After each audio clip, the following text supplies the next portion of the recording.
Hello everyone, good afternoon. Good afternoon to all. I am Pooja and welcome back to my channel. आज हम 19 जुलाई के सभी important current affairs देखने वाले हैं। देश दुनिया की हम सभी खबरों को देखेंगे। साथ ही साथ आज हम बात करेंगे डीआरडीओ की पृथ्वी और अग्नि मिसाइल के बारे में। कल के सेशन में हम लोगों ने आकाश मिसाइल सिस्टम के ऊपर डिस्कशन किया था, जिसको 15,000 फीट लद्दाख से उसकी टेस्टिंग की गई थी, फायर टेस्ट किया गया था। उसी प्रकार आज भी हमें पृथ्वी और अग्नि मिसाइल पे डिस्कशन करना है। अगर आप लोग लास्ट ईयर का चाहे वो सीपीओ का पेपर है या फिर सीडीएस का पेपर अगर आपने देखा होगा, तो अलग अलग जो मिसाइल सिस्टम्स हैं उनकी रेंज के बारे में और किस प्रकार की वो मिसाइल है, एयर टू एयर है, सरफेस टू एयर है, इस तरीके के क्वेश्चन एग्जाम में पूछे गए हैं। आप चाहो तो पीवाईक्यू देख सकते हो। तो डीआरडीओ की जो मिसाइल सिस्टम होती है वो इंपॉर्टेंट होती है, इनको हम डिस्कस करने वाले हैं। ठीक है जी, वीडियो को एंड तक देखना है। एंड में दो इंपॉर्टेंट क्वेश्चंस आपको मिलेंगे और उन दोनों क्वेश्चंस के आंसर आप लोग मुझे कमेंट सेक्शन में बताने वाले हैं। ठीक है। हमारे करेंट अफेयर्स आने वाले हर एक एग्जाम को, चाहे वो बैंकिंग एग्जाम है, एसएससी हो, रेलवे हो या आपके स्टेट एग्जाम्स हो, सभी के लिए इंपॉर्टेंट है। तो अगर अभी तक आपने लिंक को शेयर नहीं किया है तो जल्दी से फटाफट से एक बार अपने फ्रेंड्स के साथ लिंक को शेयर कर देंगे। और पहली बार आए हैं, ऑब्वियस सी बात है, सब्सक्राइब कर लेंगे चैनल को, जिससे अपकमिंग क्लासेस की नोटिफिकेशन आपको मिल सके। एंड यस, ऑफ कोर्स इसकी पीडीएफ भी आपको मिल जाएगी क्लास ओवर होने के बाद। पीडीएफ के लिए आप टेलीग्राम से कनेक्ट हो सकते हैं, टेलीग्राम की लिंक डिस्क्रिप्शन में अवेलेबल है। ओके, चलो स्टार्ट कर लेते हैं आज के सेशन को। सबसे पहली बात होती है नितिन गुप्ता जी के बारे में। ये है farmer CBDT chief Nitin Gupta. इन्हें एनएफआरए का चीफ बनाया है। Recently appointment committee of cabinet की मीटिंग हुई थी और गवर्नमेंट ऑफ इंडिया ने नितिन गुप्ता जी को अप्रूव किया है as a chairman of national financial reporting authority, in short NFRA. National financial reporting authority के चीफ कौन बन गए हैं? नितिन गुप्ता जी बन चुके हैं और इन्होंने रवनीत कौर को सक्सीड किया है। नितिन गुप्ता पहले फुल टाइम चेयरमैन बन रहे हैं एनएफआरए के आफ्टर अजय भूषण पांडे, जिनका टेन्योर 31 मार्च 2025 को खत्म हुआ था। अब इनका टेन्योर 3 सालों का होगा या फिर 65 ईयर्स, जो भी पहले हो जाए, या तो 3 साल या फिर 65 साल इनका टेन्योर रहने वाला है। अब आप लोग सोच रहे होंगे आखिरकार ये एनएफआरए होता क्या है? एनएफआरए मतलब नेशनल फाइनेंशियल रिपोर्टिंग अथॉरिटी है, जो कि एक स्टैचुरी बॉडी है। स्टैचुरी बॉडी का ये मतलब है कि पार्लियामेंट से किसी एक्ट को पास किया होगा और उस एक्ट के जरिए इसे बनाया गया है। तो कंपनीज एक्ट 2013 के अंदर इसे बनाया गया है 1 अक्टूबर 2018 को। और ये मिनिस्ट्री ऑफ कॉर्पोरेट अफेयर्स के अंदर काम करती है। अब इसमें कुछ फुल टाइम मेंबर्स भी होते हैं, तो कुछ फुल टाइम मेंबर्स को भी अपॉइंट किया गया है, जैसे कि IRS officer Smita Smita Jhingran, Indian defence state service officer P Daniel और Indian audit and account service officer Sushil Kumar Jaiswal. इन्हें as a full time member NFRA में अपॉइंट किया है। आपको याद रखना है कि एनएफआरए के जो चीफ है वो नितिन गुप्ता है, जिनका टेन्योर 3 साल का या फिर 65 ईयर्स का आपको देखने को मिलने वाला है। अब आखिरकार ये बॉडी करती क्या है, जिसका हेडक्वार्टर नई दिल्ली में है?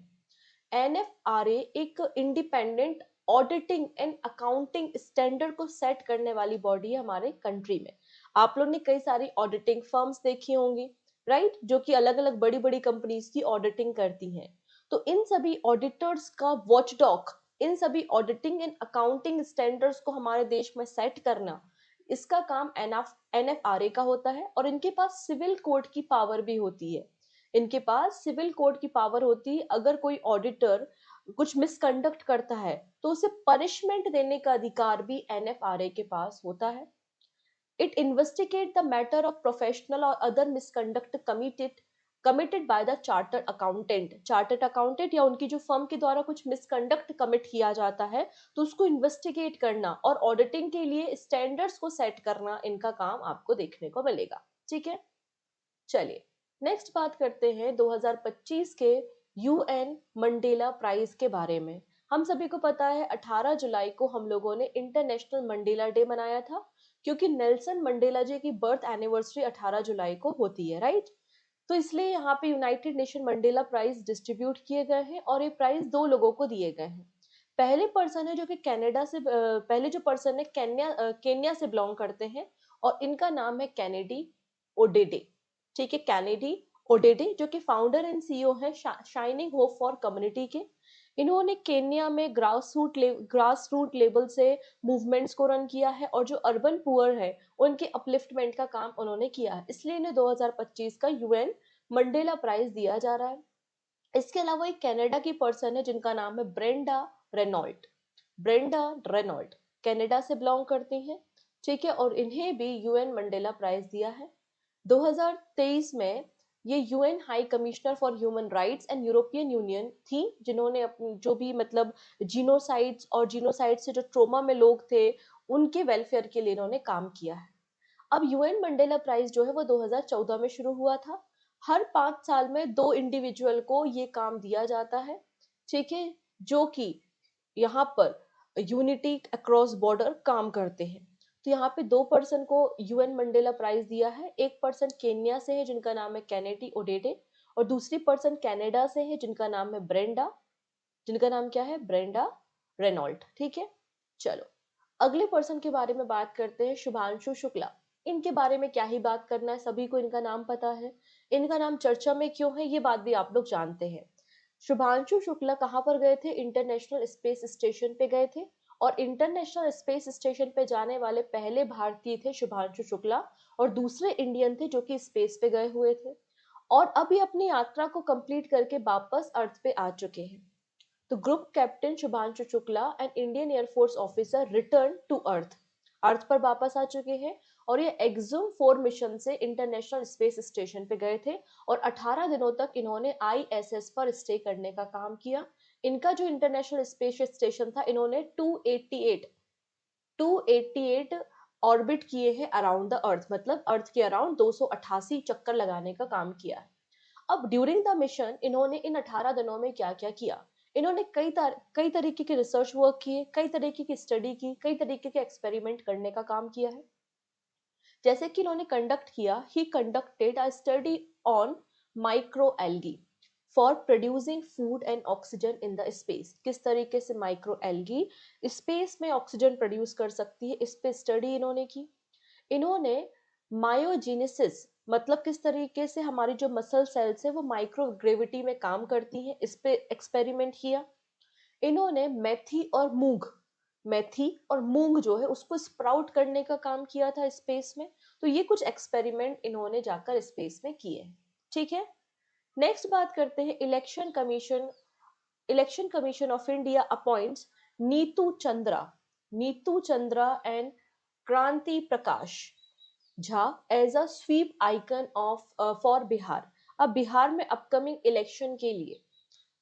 के अपकमिंग असेंबली इलेक्शन के लिए और वोटर टर्नआउट बढ़ाने के लिए, जैसे ज्यादा से ज्यादा यूथ आए, ज्यादा से ज्यादा लोग आए और वोटिंग में पार्टिसिपेट करें, इसलिए वहां के रीजनल एक्टर जिनका नाम है प्रकाश या फिर क्रांति प्रकाश झा और नीतू चंद्रा को ब्रांड एम्बेसडर एक तरीके से बनाया है, जो हेल्प करेंगे प्रमोट वोटर अवेयरनेस, ठीक है जी।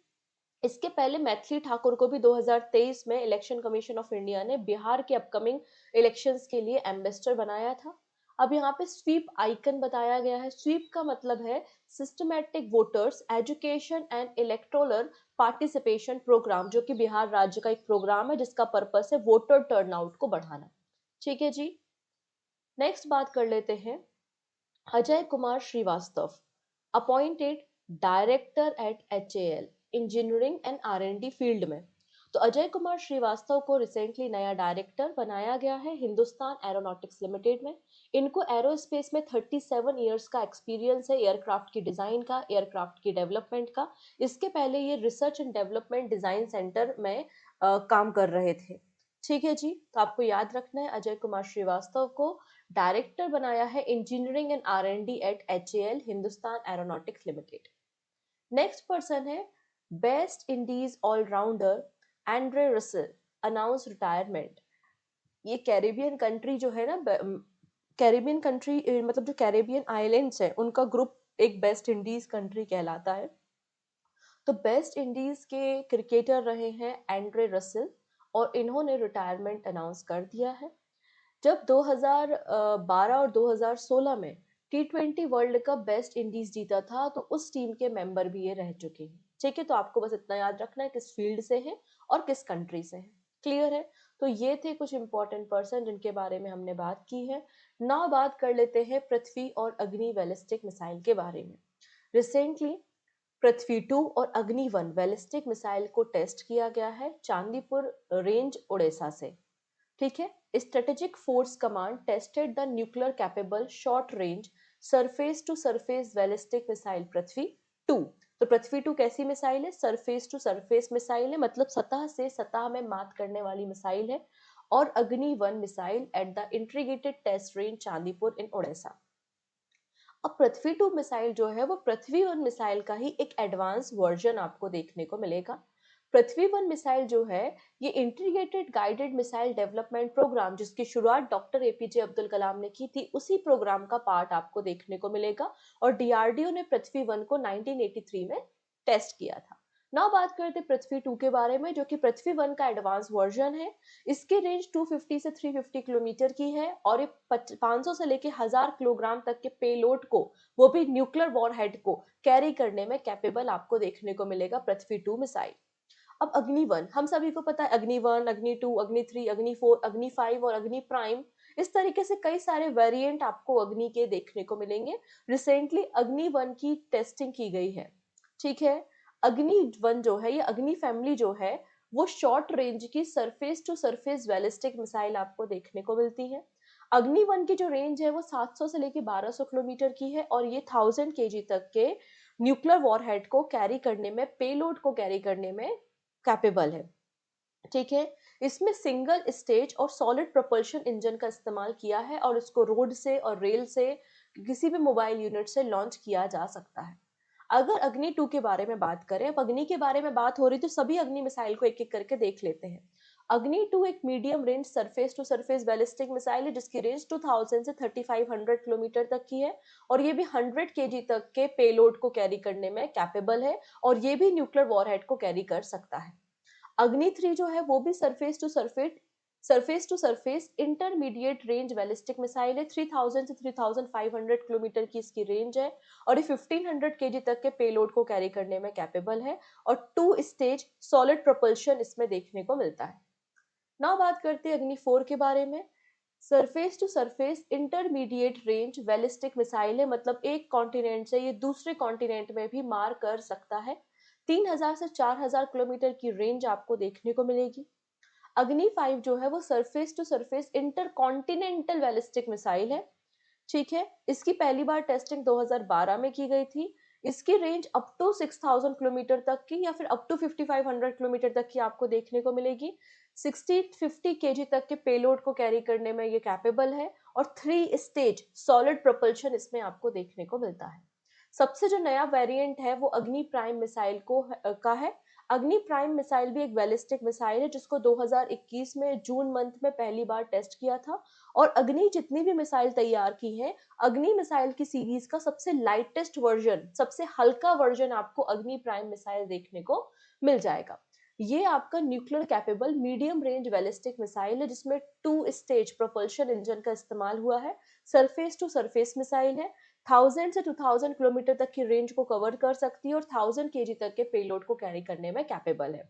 तो इस तरीके से हमने अग्नि सीरीज के सभी मिसाइल्स के बारे में थोड़ी थोड़ी जानकारी इकट्ठी कर ली है जो आपको अपकमिंग एग्जाम में मदद करेगी। तो याद रखने वाली बात यह है कि अग्नि रेंज की जितनी भी मिसाइल है वो सरफेस टू सरफेस मिसाइल है। कुछ इंटरमीडिएट है, कुछ इंटरकॉन्टिनेंटल है और कुछ short range and medium range आपको मिल जाएंगे, depends on the variant. Okay, done. चलिए फर्दर डिस्कशन करेंगे। डिस्कशन करने से पहले थोड़ी सी इन्फॉर्मेशन आपको देना चाहती हूँ। अगर आप लोग अपने करंट अफेयर्स को और भी ज़्यादा स्ट्रॉन्ग करना चाहते हैं, करंट अफेयर्स की प्रिपरेशन को और स्ट्रॉन्ग करना चाहते हैं, तो जून मंथ की मंथली करंट अफेयर्स की मैगजीन्स अवेलेबल है पूजा जैन क्लासेस एप्लीकेशन पे, जहां पर आपको कैटेगरी वाइज सारे करंट अफेयर्स देखने को मिल जाएंगे। साथ ही साथ टॉप 300 एमसीक्यू और पूरे महीने के वन लाइनर्स भी अवेलेबल है। आप इस मैगजीन को डाउनलोड कर सकते हैं एप्लीकेशन से। प्रिंटेबल फॉर्मेट में अवेलेबल है, 1 ईयर की वैलिडिटी के साथ अवेलेबल है। मोर इन्फॉर्मेशन के लिए आप एप्लीकेशन को विजिट कर लेंगे और वीडियो अगर पसंद आ रहा है तो लाइक बटन पे क्लिक जरूर कर देंगे। ठीक है जी, चलो नेक्स्ट बात करेंगे। Gujarat leads India in processed potato production and export with record 48.59 lakh tonne in 24-25।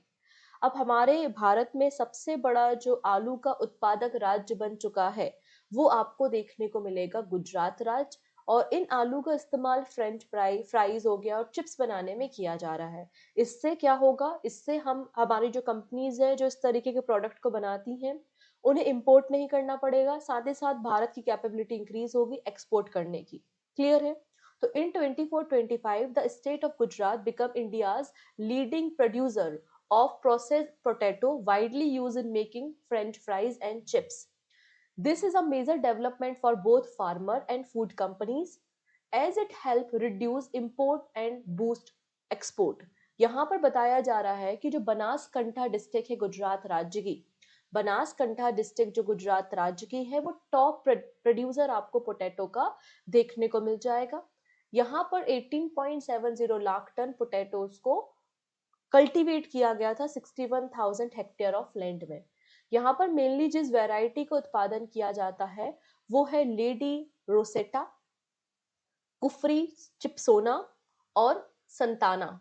ये जो वैरायटी है, ये आलू की वैरायटी है, इनका उत्पादन यहाँ पर किया जा रहा है। ठीक है जी।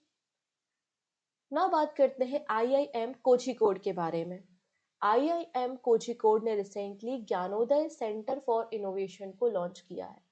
तो ज्ञानोदय सेंटर किसने लॉन्च किया है? Indian Institute of Management Kozhikode ने लॉन्च किया है, जो कि सेंटर फॉर इनोवेशन है एंड पब्लिशिंग है। आपकी शैक्षणिक योग्यता के लिए, आपके जो शैक्षणिक कह सकते हो रिसर्च वर्क के लिए, इनोवेशन के लिए इसको तैयार किया गया है। ठीक है, इसका विजन है 2047 तक का है और अलाइन इन नेशनल एजुकेशन पॉलिसी के साथ। इसका प्राइमरी गोल क्या है? हमारी जो मैनेजमेंट एजुकेशन है उसको रिफॉर्म करना थ्रू द इनोवेटिव टीचिंग। ठीक है, इसमें different kind of case study करना, डिफरेंट प्रकार के एकेडमिक कंटेंट्स और बुक्स यहाँ पे रखे जाएंगे, पब्लिश किए जाएंगे। साथ ही साथ जो ट्रेडिशनल नॉलेज है और आज की जो ग्लोबल एजुकेशनल प्रैक्टिस है उनको आपस में इंटीग्रेट किया जाएगा। इसमें आपको मैन्युस्क्रिप्ट्स प्लेटफॉर्म देखने को मिलेंगे, मतलब पांडुलिपीज भी देखने को मिलेंगी। ठीक है, और कई सारे लर्नर, ऑथर और इंस्टीट्यूट्स को प्रमोट करना, उनके कोलैबोरेशन को प्रमोट करना इसका पर्पस है। तो ज्ञानोदय सेंटर को ओपन किया गया है कहाँ पर? आईआईएम कोझिकोड में। ठीक है, नेक्स्ट है India receive GEF404 engine for Tejas MK1A fighter jet. अब HAL के बारे में सभी लोग जानते हैं, Hindustan aeronautics limited. Hindustan aeronautics limited को 2021 में एक एग्रीमेंट, एक डील साइन हुई थी। HAL 99 GEF404 इंजन को तैयार कर रहा था फॉर तेजस, और ये डील 5,375 करोड़ रुपीस की हुई थी, क्योंकि इंडियन एयरफोर्स अपने जो मिग 21 फाइटर जेट्स हैं उनको तेजस के जरिए रिप्लेस करना चाहता है। ठीक है जी, तो इसलिए यहाँ पे हिंदुस्तान एरोनॉटिक लिमिटेड ने सेकेंड GEF404 इंजन को रिसीव किया है फ्रॉम GE एरोस्पेस। ठीक है, जिसका इस्तेमाल लाइट कॉम्बैट एयरक्राफ्ट तेजस में किया जाएगा। ठीक है, नेक्स्ट बात करते हैं top 10 richest self made women in the world 2025। अब यहाँ पर पूरे वर्ल्ड में जो भी फीमेल एंटरप्रेन्योर हैं, जो भी फीमेल बिजनेसमैन हैं, उनका डेटा पब्लिश किया गया है। इसमें बताया गया है इस रिपोर्ट में कि 658 million female founder and business owner है पूरे वर्ल्ड वाइड, चाहे वो छोटा बिजनेस हो या फिर बड़ा बिजनेस हो। और फोर्ब्स की रिपोर्ट के अनुसार जो सेल्फ मेड वीमेन है इनका परसेंटेज 3.5% आपको देखने को मिल जाएगा बिलियनियर की पॉपुलेशन में। लगभग 2017 की तुलना में 50% का इजाफा हुआ है। ये जो 3.5% ग्लोबल बिलियनियर वीमेन है, इनकी टोटल जो नेट वर्थ है वो $276 बिलियन की देखने को मिल जाएगी। मतलब अप्रोक्सीमेटली हर एक इंडिविजुअल के पास अप्रोक्सीमेटली एवरेज $5.5 बिलियन है। ना बात करते हैं फोर्ब्स की इस लिस्ट में टॉप पर कौन है जो सेल्फ मेड वीमेन है। तो इनका नाम है रफीला, इनका नाम क्या है? रफीला अपॉन्टे डायमंड, जो कि को फाउंडर है मेडिटेरियन शिपिंग कंपनी की, और इनकी नेट वर्थ $38.8 बिलियन है।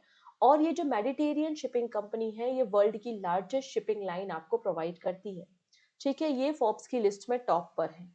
क्या कोई इंडियन पर्सनालिटीज है? आंसर है यस। फाल्गुनी नायर का नाम आपने सुना होगा।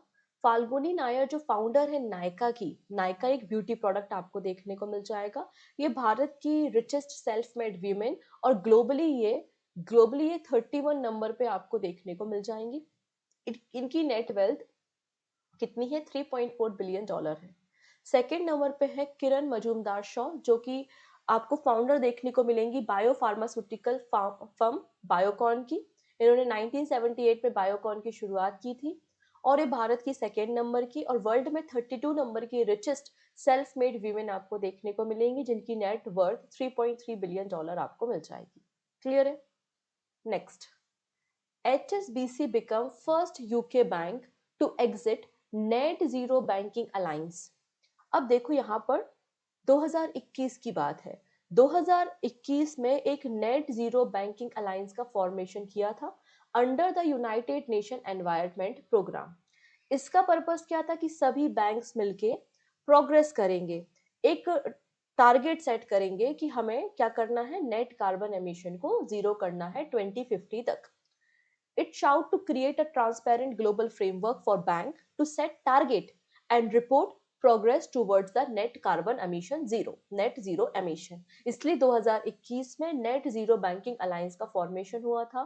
144 बैंक्स इसके मेंबर्स आपको देखने को मिल रहे थे।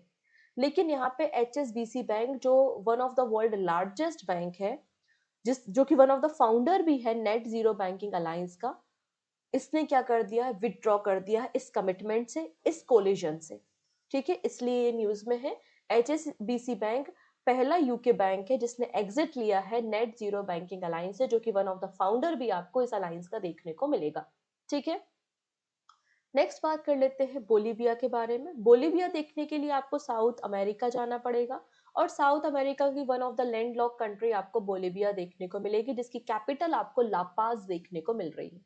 ठीक है, और यहाँ पर लापाज जो कैपिटल है वो लेक टिटिकाका के किनारे सिचुएटेड आपको देखने को मिलेगी और लेक टिटिकाका जो है वो पेरू और बोलीविया की बॉर्डर पर आपको देखने को मिलेगा।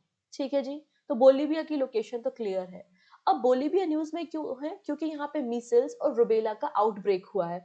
बहुत ज्यादा बच्चों को मीसल्स और रुबेला हो गया है, जिसके कारण बोलीविया में एक मेडिकल या हेल्थ इमरजेंसी डिक्लेयर की है और Bharat government, Indian government 3 lakh measles और रुबेला के वैक्सीन सेंड कर रहा है Bolivia. According to the ministry of external affairs, India has send a aid consignment of 3 lakh doses of measles and rubella vaccine along with the medical supply to the South American country Bolivia। और यहाँ पर health emergency आपको देखने को मिलेगी Bolivia में due to the outbreak of measles in various reason.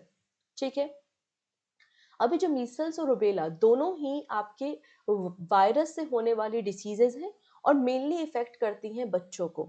Meselson जो है वो मीसल्स वायरस के कारण होता है, जो कि मॉरबिली वायरस का जीनस है, और रुबेला जो है इसे जर्मन मीसल्स के नाम से भी जानते हैं और ये आरएनए वायरस के कारण होने वाली बीमारी है। प्रिवेंटेबल है, वैक्सीन के जरिए इसे क्योर किया जा सकता है। ठीक है, नेक्स्ट बात करते हैं एग्जिम पे के बारे में। Exim pay gets RBI approval for cross border payment aggregator licence. तो रिजर्व बैंक ऑफ इंडिया ने under the payment and settlement system act 2007 के अंदर फिनटेक फर्म एग्जिम पे को प्रिंसिपल अप्रूवल दिया है कि वो as a cross border payment aggregator काम कर सकता है। इससे ये क्रॉस बॉर्डर ट्रांजेक्शन को करेगा, जिससे हमारे ई कॉमर्स सेगमेंट में ग्रोथ देखने को मिलेगी। ठीक है, बेसिकली इसका पर्पस है स्मॉल और मीडियम इंटरप्राइजेस के जो पेमेंट प्रोसेस है उसको सिंप्लीफाई करना। इसलिए एग्जिम पे को आरबीआई ने लाइसेंस दिया है to work as a cross border payment aggregator. ठीक है, चलिए अब एक स्कीम है जो गवर्नमेंट ऑफ इंडिया ने शुरू की है जिसका नाम है अदिति। ठीक है, government launches 1,000 crore rupees Aditi scheme for MSME. MSME के लिए, ये माइक्रो स्मॉल और मीडियम इंटरप्राइजेस के लिए बेसिकली स्कीम शुरू की गई है, जिससे एमएसएमई की जो इफिशियंसी है उसको इंक्रीज किया जा सके। इसका फुल फॉर्म क्या है? Assistant for deployment of energy efficient technology and in industrial establishment. अब कोई भी स्टार्टअप आप लगाते हो, कोई भी एमएसएमई ओपन कर रहे हो, कोई फैक्ट्री लगा रहे हो, कोई मशीनरी लेकर आ रहे हो, ऑब्वियस सी बात है बिजली की रिक्वायरमेंट होगी कि नहीं? होगी। ठीक है, अब बिजली की रिक्वायरमेंट होगी तो आप कुछ ना कुछ करके बिजली का जुगाड़ करोगे। अब यहाँ पे गवर्नमेंट चाहती है कि एमएसएमई जो भी इलेक्ट्रिसिटी कंज्यूम कर रहा है वो रिन्यूएबल हो, और रिन्यूएबल के लिए आपको सोलर पैनल्स की रिक्वायरमेंट होगी तो हम आपको फंडिंग कर देंगे, हम आपको पैसा दे देंगे।